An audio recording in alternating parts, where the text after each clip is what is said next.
Hi everybody, welcome to the build of our 1987 Volkswagen LT-40. We purchased it in Colorado in 2018. We had to trailer it back to Omaha, Nebraska, where we began the build.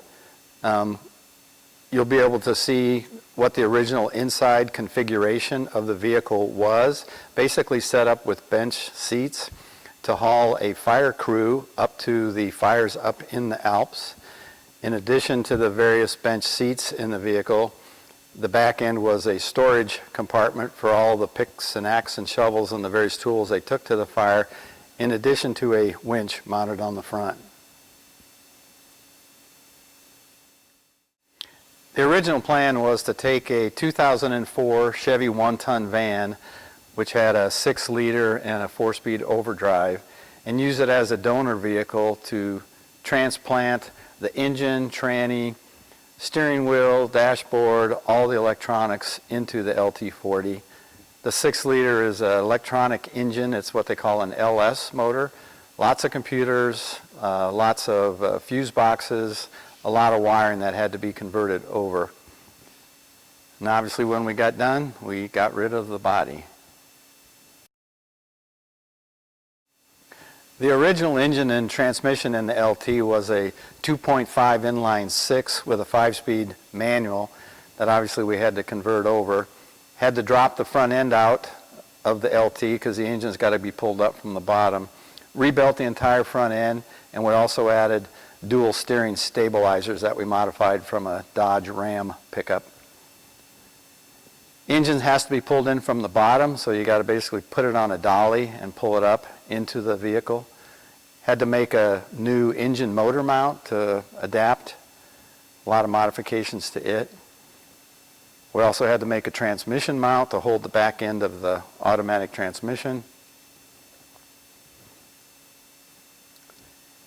Engine was installed again from the top, or from the bottom pulled up. A lot of test fitting of the engine mount.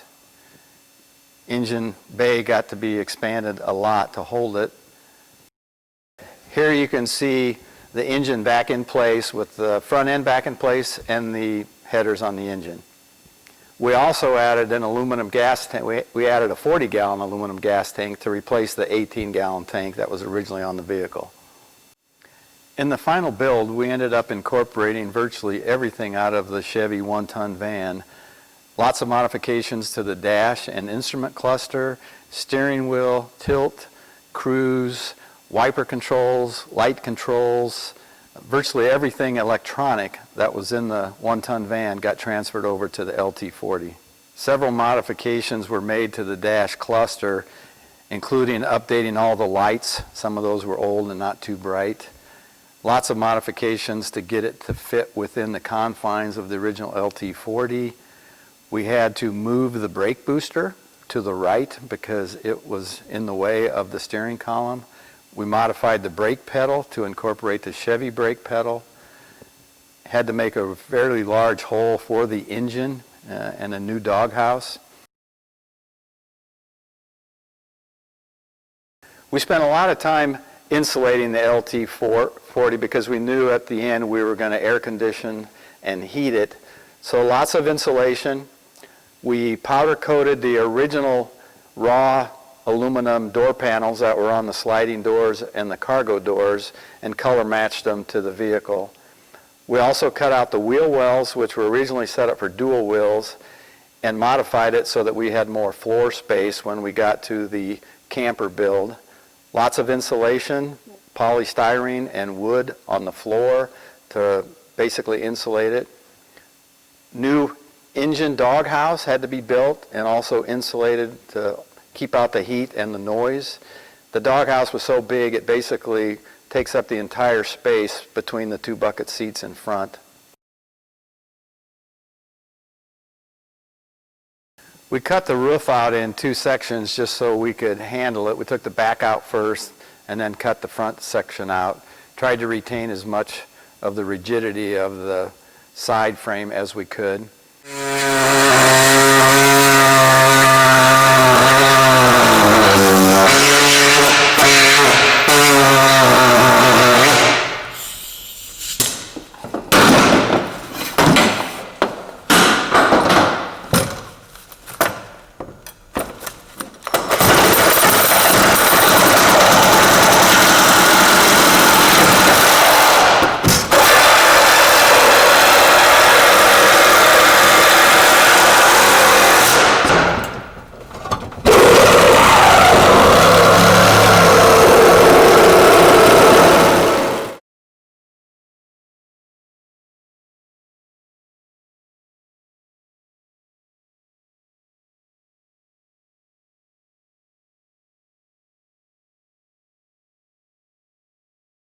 We also took some time to decide what kind of profile we were going to put on the side of the roof extension to see exactly what it would look like, to make it look like a storage bin on top.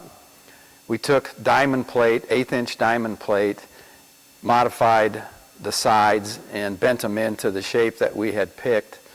It got welded on the inside and the outside. It got put up on the vehicle several times to test fit and to see if we liked the look of it. When we finally got done with it, we welded inside and outside.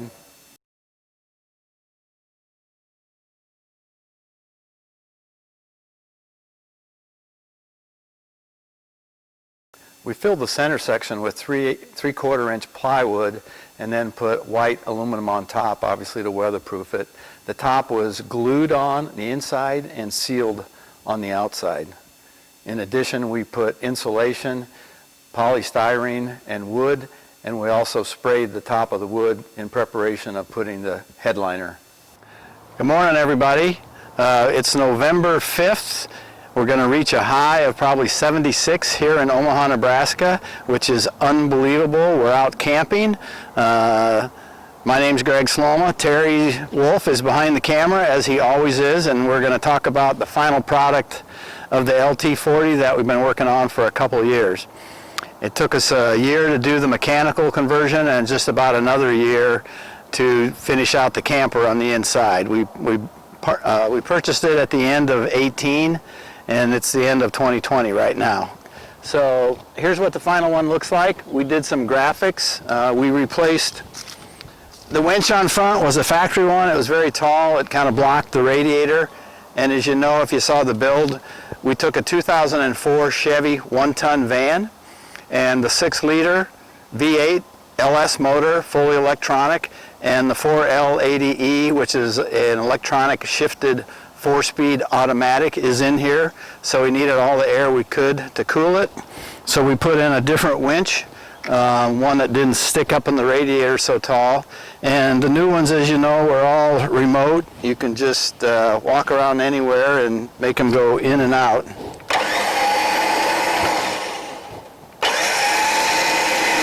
This is a 13,000-pound winch. The truck fully loaded now with the camper in it. We've got 55 gallons of fresh water. We've got a 40-gallon gas tank.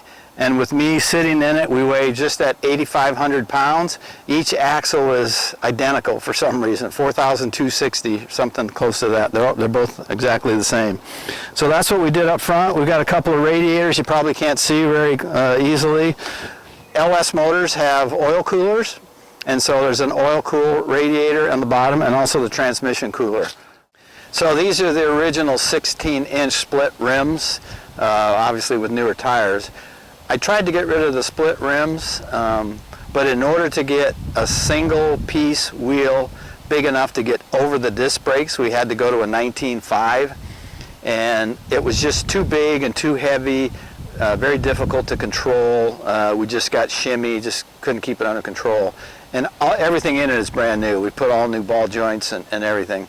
I know somebody makes a 16-inch one piece, but they've made it work by making the offset so large and pushing it out of the vehicle that it's not attempting to go around the disc brake. And obviously that's going to change the geometry of the steering quite a bit. So I have not pursued that. So went with this. They work fine.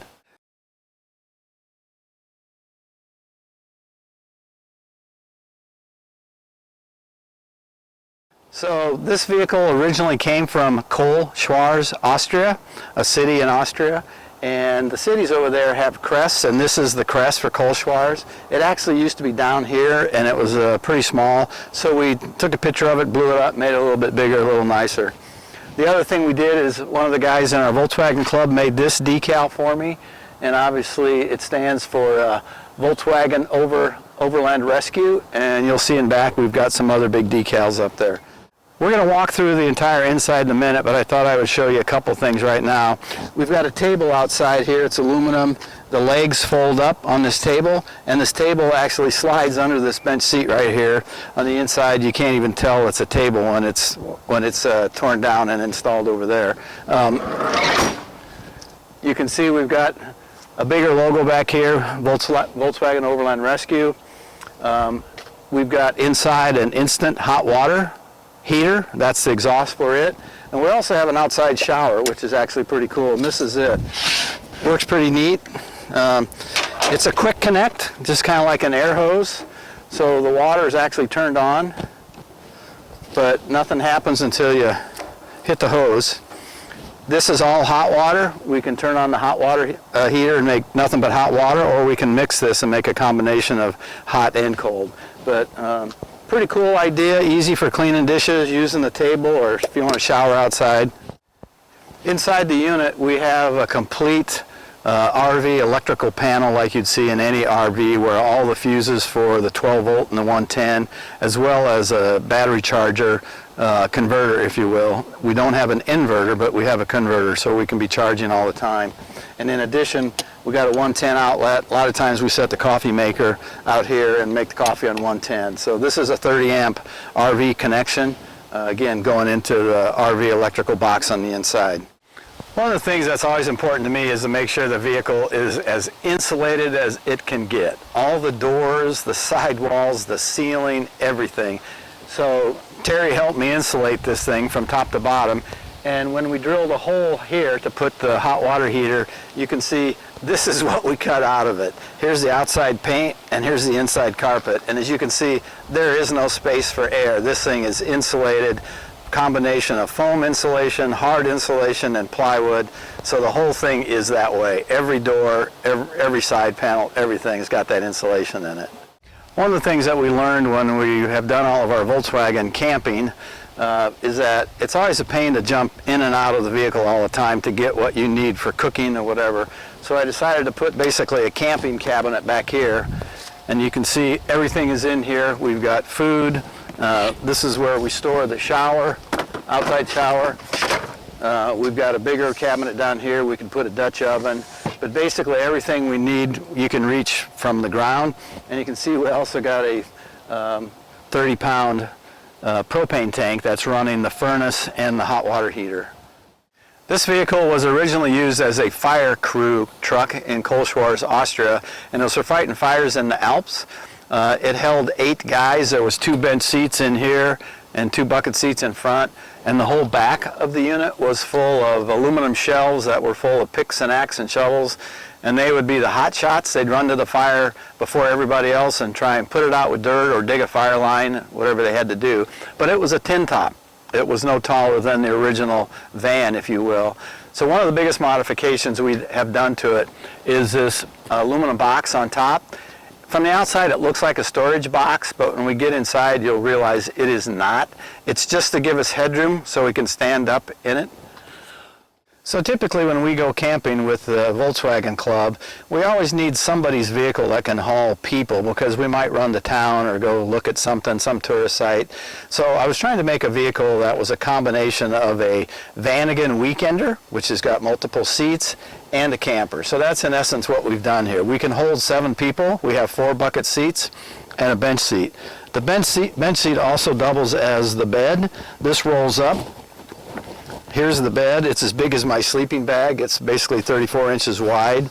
We have storage underneath, cooler over there, and then storage of whatever you want to put here. And then here's where that table outside sits in the rail, the black table that was outside. This is a little courtesy panel, so that when you're sleeping you can block the view coming through here.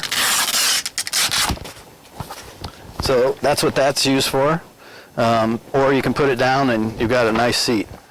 So one of the few bucket seats that you can buy that has 2 armrests is the Chrysler minivan stow and go seats. These are the middle seats that actually fold into the floor, and there's 4 of them in here. There's 2 back here and there's 2 up front for the passenger and the driver. Underneath the seats is freshwater tank. This is a 30-gallon tank under the driver's side here and a 25-gallon tank under the passenger side. So we've got 55 gallons of fresh water. So this wooden cabinet on my left right here is basically my utility closet. There's an instant hot water heater in here. This is where the water pump is, and basically all the water connections that go to the sink and the shower. So here's the shower. It's a 2 by 3 foot shower. It's got a shower curtain that you can see goes all the way around. This is a 30,000 BTU RV heater. It heats the place up in no time. And again, that's one of the reasons for the 30-pound propane tank out back. Here's the sink, and again, it's a sink from just one of the local hardware stores. In this case, I think I got it from Menards. Inside of it is the battery, the 12-volt battery that runs everything in here, and also the whole RV electrical setup with the converter. And in the back, you'll see we've got a porta potty. I never used to be a fan of porta potties. They work great. If you ever build an RV like this, I'd obviously consider it. The other thing we have here is a 10-speed fan that you can either use to suck air out of the vehicle or blow air in. It's quiet. You can't hardly hear it. It's remote control, so the unit to control it is right by the head of the bed, so in the middle of the night you can turn it up or turn it down. Microwave up here, again 110, always got it stuffed with something, otherwise it's going to rattle. So this is basically what we got back here. Here's all the connections for all the lights, the water pump, the instant hot water heater, and this is the thermostat for the furnace. And then we got storage shelves all the way around up above Terry's head there that you can use to store food and just everything you want. This is a closet, probably about the same size as you'll get on any Vanagon for storing hang-up clothes. So it's behind the shower, if you will. The other half behind here is more storage that you get at from behind where I was showing you my outside storage cabinet. So that's pretty much what we got going on the inside. It's very functional. As you can see, with the aluminum headroom that we built that looks like a storage bin outside, it really is not a storage bin. It's just headroom. It's a little over 6 feet inside, highly insulated. And we cut this whole top off. The top used to be right here. This was the typical tin top right here. So we've added this much headroom into the vehicle. And again, on the outside, made it look like it was a storage bin, which it is not. Okay, so here we are in the front of the vehicle, and you can see, like I said in the back, we've got 2 more of these Chrysler Stow and Go seats with armrests on both sides, and they're identical to the seats in the back. One of the things I did when we had my interior guy finish out, we had to build a new engine lid, obviously, because this V8 is way bigger than the 6-cylinder that was in here. We had to build a whole new doghouse, and obviously this back bench seat. I had my interior guy match what was going on with these Chrysler seats. So you can see it's the exact same material, same white stitching. He did a really good job of making it all the same. And we'll show you a door panel at the end. What's going on with the dash is, again, we got a 2004 Chevy 1-ton van. We got the steering wheel, the steering column, the tilt, the cruise, the turn signals, the lights. It's got the tow and haul mode. I didn't point out in back, but we've got a full American setup in back with a 7-prong plug. I've actually pulled car trailers with it. It runs really well. So you can see for the most part we've got the Chevy dash out of the 2004 Chevy 1-ton van. Everything over to here is basically Chevy. We've got the tow, haul mode, all the different functions of what was in the dash. In the middle here we've got basically rocker switches that run the lights on top. We've got backup lights. We've also got lights that tell us whether or not our air lockers are engaged. These vehicles come factory with air locks on the front and the rear differential. And then the center section is basically the original heat for the LT, and we've left it alone. And we basically integrated it in such a way and powder coated the dash that it looks all original. And this is the original LT dash. We didn't go outside the parameters of it. You can see we've got a edge tuner plugged into the truck. Because it's an 04 Chevy, it's all electronic, so this unit is plugged into the OBD2 sensor or source, which we've left in the vehicle. All the electronics for the Chevy are in this vehicle somewhere. And you can see we can set this up to monitor anything we want. I've got it set up now to where it tells me how fast I'm going, it tells me the heat of the engine, the transmission, what gear I'm in, how many RPMs I'm turning, basically everything I need to monitor what's going on. And additionally, we got a 12-volt plug and a USB, so I can plug in the iPad when I'm going down the road or charge my phone. Additionally, there's another set of USBs in the back that we can charge when we're camping. So This is the original 4-speed shifter. These vehicles are what we call a divorced transfer case. So the transfer case is sitting in the middle of the vehicle. It's not attached to the back of an automatic transmission like most American cars. So basically, this was a 2-wheel drive van. We're connected to the transfer case with basically a U-joint. So here's the inside. The floor mats are original. We can take a look at the engine now. So this is the new doghouse that we had to build, and you can see it pretty much goes from seat to seat. The V8 underneath here is pretty big, and again, covered in material that matches the Chrysler minivan seats. So in here we've got the 6-liter. It's an LS motor, so one of the things you've got to do is bleed the air on the top side of it. LS motors are a little bit different than a small block Chevy, but everything that we need to run it is in here. Everything is hooked up, the cruise. We got an automatic transmission where we can check the fluids. Basically everything that was in that Chevy van has been incorporated and brought over here. We've got stainless steel headers all the way back. We put a tune on this thing. We've probably bumped the horsepower 50. These things come with 5 38 gears, so obviously it's got plenty of power. RPMs are pretty high, but no matter, it gets down the road. 70 miles an hour is a breeze. It does it in return at about 3,000 RPM. It stays plenty cool. Hi again. Since our last video out at the campground, there was a couple of items that I wanted to show you. The first one is this. We've got a Honda 2,000 watt generator mounted on the back, and we made a box out of some of the leftover European diamond plate that used to be inside. So we can fire this thing up, we can run the microwave and all the other 110 outlets. We just plug the RV into it right here. The other thing that's kind of cool is on the internet you can find this little adapter cap, and what it allows you to do is you can hook a fuel line to this, connect it to your vehicle, and basically continue to draw fuel out of your gas tank on your vehicle into here.